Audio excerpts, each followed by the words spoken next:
I am Ferdinand Marcos, and I am the President of the Republic of the Philippines.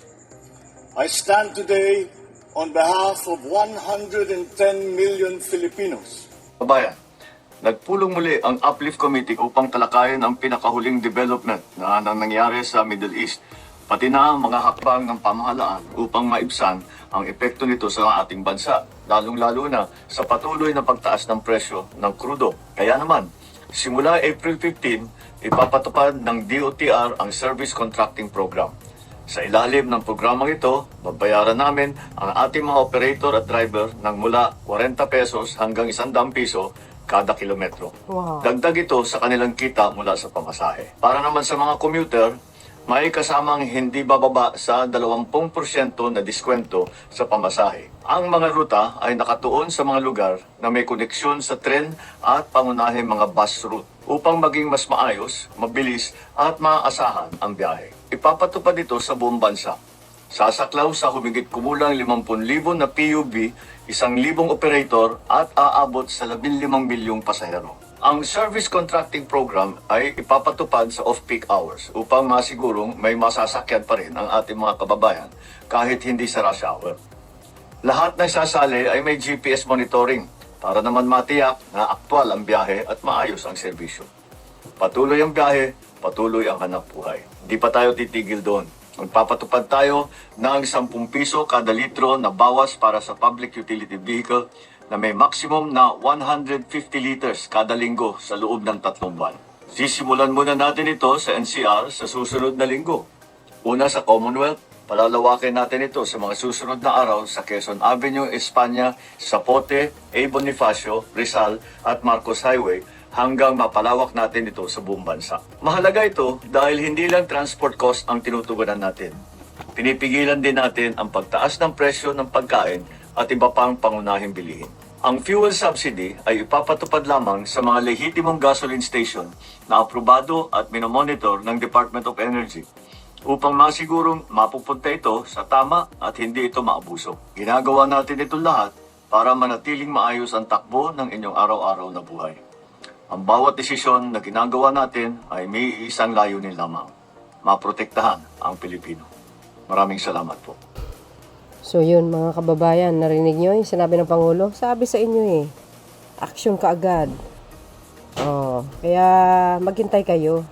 Dahil hindi naman madali lang yung pagbibigay ng mga ganyang mga tulong sa ating mga PUB drivers, 'di ba guys?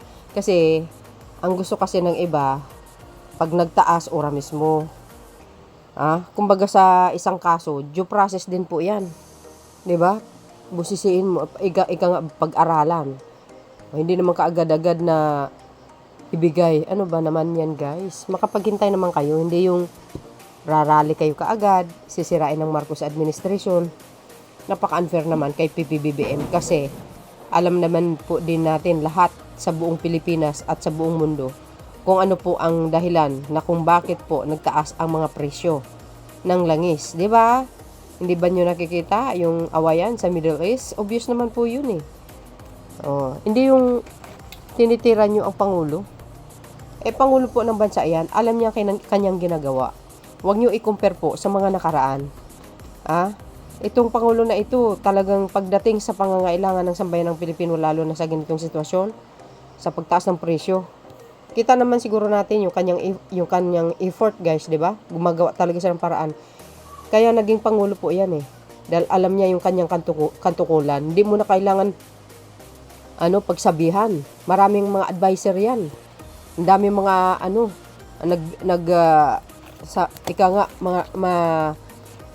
nakapalibot sa kanya puro abogado. Alam niya ang tama at mali. At alam niya kung lumabag sa batas o hindi.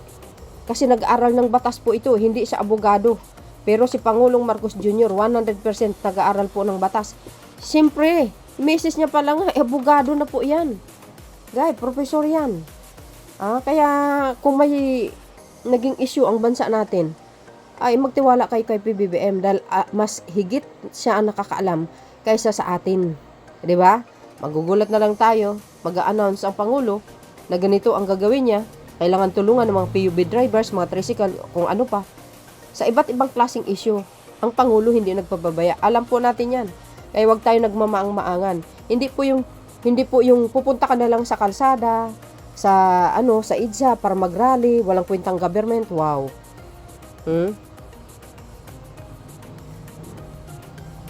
Wow na wow. Kaya minsan nasasabi ko dito, guys. Nakikita nyo si PBBM na maganda ang kanyang kawang gawa.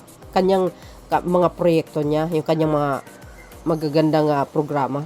Pero yung mga past administration, hindi nyo nakita. Hindi nyo nakita. Ibig sabihin, nakikita nyo si PBBM, pero yung mga past administration, hindi nyo nakikita yung kapalpakan. Ito, uulitin ko na naman.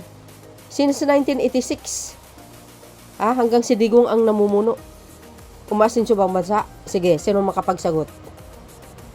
Mga anti-Marcos. Wala eh. Wala, di ba? Malakas kayo mga babas, malakas kayo manira sa Pangulo. Pero pag ibinalik sa inyo yung mga puon nyo na sinusuportahan nyo noon, may nagawa ba? Umasin siya bang bansa? Wala. Di ba? Mga magsasaka nga napabayaan eh. Si PBBM, tingnan nyo. Kaya wag kayong magmamalinis kasi hindi naman talaga malinis yung sinusuportahan nyo. Lalo na yung nakaraan, brutal. Sa war on drugs niya, hindi kayo naloka. Kung talaga magaling mamuno, bakit nakulong? Kung talaga magaling mamuno ang mga nakaraan, bakit walang asenso? Kahit papano si BBM, tingnan nyo, kanyang pamumuno. Mag-research kayo, ikumpara nyo sa kanyang pamumuno. Tapos sasabihin nyo yung corruption sa flood control. Minanan niya lang po yun. Nagkataan lang, nagpatuloy ang corruption sa kanyang pamumuno, naabutan niya. Paano ginawa niya? In-expose niya, di ba? Yun ang magandang nagawa niya sa kasaysayan ng Pilipinas. Tapos ngayon binabaliktad nyo. Siya ang nagtanggap ng malita. Nik-nik nyo. Gawain kasi ng puon nyo yan eh. Ganun yun. Paggawain nyo, binabato nyo sa mga tao, katulad ni Pangulong Marcos Jr., na mabait, walang bahid na korupsyon. Di ba? Sabihin nyo, nangungurap. Saan ang bidin sa inyo? Mayroon ba? Di ba nag-file kayo ng impeachment laban sa kanya? Anong nangyari? Binasura ng House of Committee of Justice. Di nga kayo ngayon, sampal sa inyo yun. Di ba? Yan, mga kababayan, ang aking pinaka-latest updates. Thank you guys for watching. Follow me and likes. See you again on my next upload. Bye, bye, bye, bye. Baboos. God bless Philippines. There's more, guys. Bye, everyone.